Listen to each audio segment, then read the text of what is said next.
So, yeah, that's just some stuff I got on my refrigerator. Magnets, movies I like, people I respect.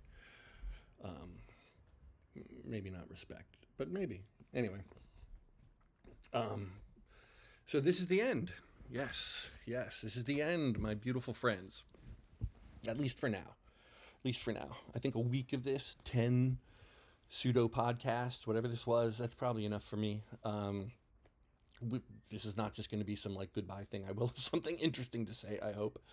But I find this podcasting thing exactly all the things that I was concerned it might be. Um, it's intoxicating. It's definitely intoxicating to just talk and talk to the camera and have people listen to you, and it gets away from you. I'm amazed at how long some of these things are when they don't feel that long. I mean, in 12 minutes isn't that long, 15 minutes, but it's still longer than I thought it was when I was making it. So that's one. Two, I mean, I just can't edit stuff. Like that whole thing. If I had articulated perhaps better for some the points about Canada, probably not Canada. Those people just were they snapped. But the gay agenda, if I'd explained it better yesterday, maybe I wouldn't have had that pushback. And if I'd been writing it, I think I probably would have been able to clarify things a lot better. And when you're just talking, I'm just like talking off the top of my head for every one of these things. Very rarely do I have notes. Um, there's a higher percentage that you're going to say something that doesn't quite capture what it is you're trying to say in the moment. Where if I write it down and I reread it and I'm like, oh, you know what? I probably should clarify this a bit more, or that word wasn't precisely the one that suits what I was trying to say. It's much easier to clean up on your writing. And I just think, I just think I'm a pretty good talker. I mean, I made my living doing it, obviously, for a while, in advertising and speaking and all that sort of stuff. But as a writer, I feel like I'm tapping into something much more powerful, much more artistic than I am here. I mean, here I think I'm tapping into something, but not quite in the same way. And so there's all that. But I wanted to say it was very odd to wake up this morning and see that drones attacked a supply ship going out of Malta um, to help the Palestinians in Gaza who are being starved from best. I mean, again, I just want to say, uh, um, boy, where to begin on this one, huh? Right? Because the most dangerous enemies to make in American culture, at least public enemies, are the gay community and the Zionists. Because again, I'm not gonna classify all Jews together, but I'm not gonna classify all the gays together either. But the reactionary, revolutionary, we want to run the world gays, and the um, uh, aggressive, uh, we want to take over greater Israel Zionists are some of the most wealthy and powerful enemies to have in the country. And I'm really not looking to poke either of them in a way that would cause a reciprocal response. So, uh, I need to couch my words carefully here because uh, I got nothing against America First Jews. I keep saying that. I'm tired of saying it, but I think I always got to say it. I got nothing against America First Jews. I do think that if you are an Israel First Jew, you should go live in Israel. Okay?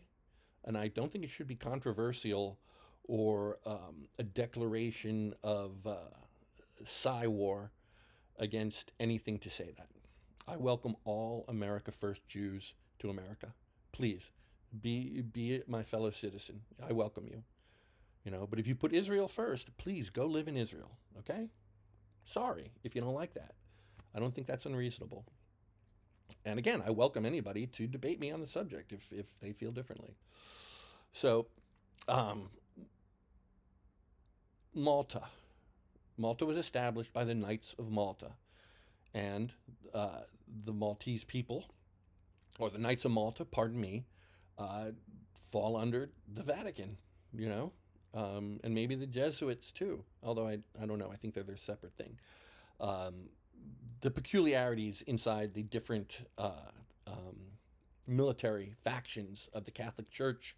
I've read about it, didn't all stick with me. I probably should have read some more about it to remind myself. But it seems to me we're literally watching open warfare among the secret societies who are battling to control the world this morning.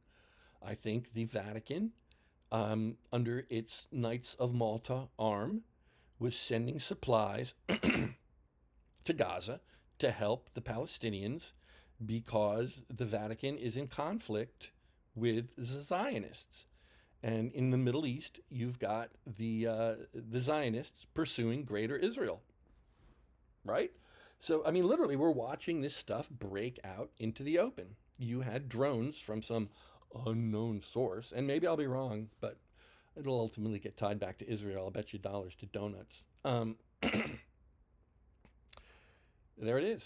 It's breaking out into the open. I mean, I've been saying this for a while, but I've been saying it because somebody else told me first. There was this very wise guru guy I met in Mexico several years ago who told me that that evil would be percolating to the surface, and we'd all be able to recognize it, and there was going to be a war amongst the secret societies because nobody's running it at the moment. You got different factions running different portions. And why that is, I mean, then you can go back even further. Some people have told me what we're witnessing now is the result of the death of the patriarchy inside both the Rothschild and Rockefeller families. I don't know if that's true, but it seems to fit the pattern, doesn't it? Um, so, so yeah, I mean, this is going to keep happening. It's going to become increasingly apparent. You're going to be forced to choose a side, one way or the other, either the life or anti-life forces. And oh yeah, okay, good. I thought about this when I finished the last video, so we'll put this at the end. About the gay agenda actually being the CIA agenda, and Operation Chaos. I would offer two things. Um, America was making remarkable strides in favor of equality across the board, everywhere, everywhere. Um, uh, first women reached equality, and now they could be in the workplace. I think that, in hindsight, we're realizing was a mistake for women, more even than men. Um, Not that they should be outlawed from it or anything like that. They just need to be reminded what their best choice is, and it's not to surrender um, a hugely important job raising healthy, productive children into a society to commuting to a corporate office where you sit in a box and report to some dude, some corporation maybe. Um, that is a hugely effective piece of brainwashing, and it needs to be countered. What a digression. So anyway, but first women made all sorts of progress in society for equality, and that was good. And then we got the black and people of color. We elected a black president, pretty much proving that we are not a racist nation. And then, it was a backstab, right? We elected a black president with his black wife, and then they spent 8 years telling us what a racist country we are, and then they spent the next 8+ years telling us that we're an even worse racist country that we were under their presidency. And they've caused huge racial divisions inside the country and brought back racism, uh, and making everybody see color again.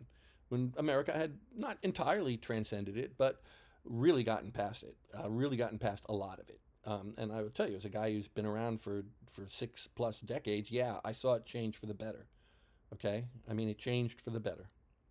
And now it's changing for the worse. And that's by design, and it's by the CIA agenda, because division equals chaos, makes it easier for them to rule. I'd say the exact same thing for the gay community. You got your equal rights, you got your right to marry whoever you want. You were being welcomed into society equal with everybody else, and that had to stop. So now what have they done? They've inserted this trans agenda and this child sexualization agenda into the gay rights movement. right? You got your rights, so what are you going to fight for now? All those people are getting tons of money in donations and their NGOs set up and all that kind of stuff. They can't just go away. They have to find new reasons to stay existent.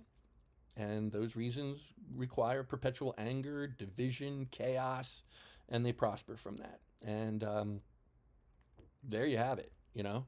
Like we were making great progress. Somebody took over these institutions, or somebody even above these institutions began dictating. We need more chaos. We need more division. Americans are becoming too united. It literally is beginning to be United States of America, you know? So, yeah, yeah. And they're good at it. I voted for Barack Obama twice. Barack Hussein Obama. I voted for him twice. Second time reluctantly, but he was a better choice, I thought. He probably may even well have been. I mean, anyway, whatever. That's a different digression, and we're done here anyway. Like, so here's that's it. I appreciate this week. I'll probably do it again for a week sometime down in the future, but let's go back to writing for a bit, and maybe just like leaving these 10 out here. You kind of maybe gradually build like, oh wow, who was this guy? If it's any good, like this stuff seems like it's been about 75% good. I know. I think there's some value in what I've shared this week. So thanks. If you took the ride this week, thank you. I have heard from people who subscribe to my Substack that they miss the writing, and I kind of miss the writing. So that's where we're gonna go with this for a while. I'll be back. I'll do some more podcasts for another week down the line, but like maybe 1 week every month or two or something. Because I don't want to do this every day. I don't want to do this every day. So thanks. God bless you. God bless you all.